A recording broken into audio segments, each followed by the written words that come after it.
बिस्मिल्लाहिर्रहमानिर्रहीम। अस्सलाम वालेकुम अज़ीज़ तलबा और तालिबात। आज का हमारा जो टॉपिक है वो चैप्टर नंबर 1 से है और उसका उन्वान है दो कौमी नज़रिया।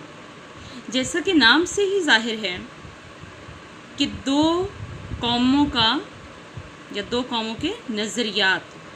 अब यहाँ हम बात करेंगे कि अगर दो कौमें थीं तो उनके दरमियान नज़रियात में कौन कौन से नज़रियात जो थे वो उनमें डिफरेंसेस मौजूद थे और वो मिलते जुलते नहीं थे। यहाँ पे मैंने एक स्केच ड्रॉ किया है जिसमें दो कौमी नज़रिया में आपको नज़र आ रहे होंगे, जैसे अकायद हैं, इबादत, रसूमात, ज़ुबान, ज़ात पात का निज़ाम, सकाफ़त, लिबास, मौत और पैदाइश और दोबारा जन्म लेने का जो अक़ीदा, मज़हब और मुआशी निज़ाम। ये टोटली वो डिफरेंसेस थे जो बर्रे सग़ीर के अंदर मौजूद दो बड़ी कौमों हिंदुओं और मुसलमानों के दरमियान मौजूद थे। अब प्रॉब्लम ये है कि हमेशा से हिंदू कौम, प्रॉब्लम ये थी पाकिस्तान बनने से पहले कि हमेशा से हिंदू कौम जो थी वो दो कौमी नज़रिए की सख्त मुखालिफ रही। उसकी रीज़न में यहाँ पे मैं एक डेफिनेशन आपको बता रही हूँ। उसकी डेफिनेशन में आप करेंगे लफ्ज़ कौम, तो ये समझना बहुत ज़रूरी है कि ये इख्तलाफ क्यों था।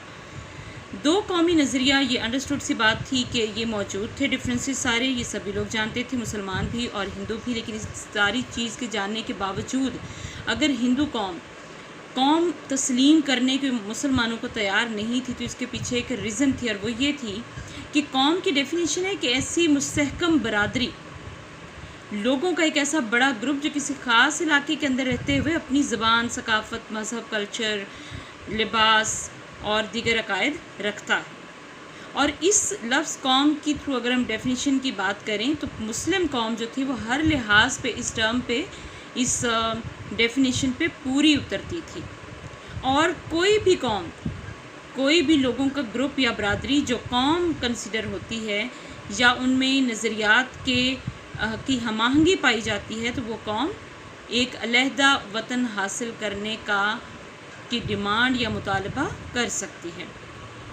तो हमारा आज का जो सवाल है वो है दो कौमी नज़रिया का मफ़हूम, यानी दोनों कौमों का अलहदा अलहदा शनाख्त या पहचान रखना।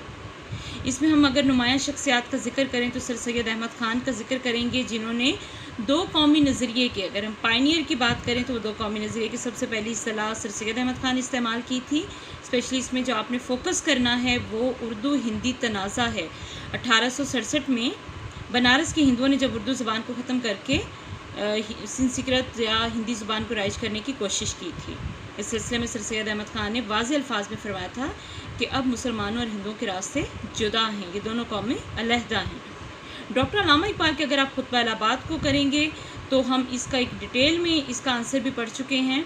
आपने खुतबा इलाहाबाद में फरमाया था कि जो इलाके मुस्लिम मेजॉरिटी बेस्ड हैं उनको मिलाकर अलहदा वतन बना देना चाहिए। इसी तरह से चौधरी रहमत अली का जब हम जिक्र करेंगे तो आपने 1933 में एक पम्फलेट शाया करके नाउ और नेवर के नाम से उसमें वाज़ेह अल्फाज में बयान फरमाया था कि मुसलमान हर लिहाज से एक अलहदा कौम है और मुस्लिम मेजॉरिटी इलाके जो हैं उनमें से हर एक लफ्ज़ लेते हुए, हर इलाके से एक लफ्ज़ लेते हुए आपने लफ्ज़ पाकिस्तान तख्लीक किया था, तजवीज़ किया था। सबसे एंड पे हम बात करेंगे कायद आज़म रहमतुल्लाह अलैह की, जो कि स्टार्टिंग से ही हिंदू मुस्लिम इत्तेहाद के बड़े हामियों में से थे।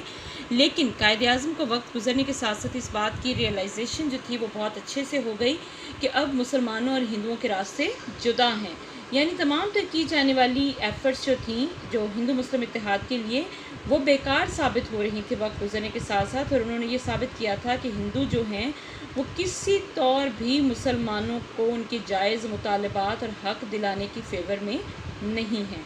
तो ये आपने डिटेल में क्वेश्चन लर्न करना है और लफ्ज़ कौम की डेफिनेशन को जहन में रखते हुए आपने दो कौमी नज़रिया को डिफ़ाइन करना है। इसमें आपने वो सारे डिफरेंसेस तहरीर करने हैं जो कि इन दोनों कौमों के दरमियान मौजूद थे, और इन्हीं की बेस पे, यही वो बेस है जिसकी बेस पे पाकिस्तान वजूद में आया और हिंदू जो थे वो घुटने टेकने पर मजबूर हो गए। बहुत शुक्रिया।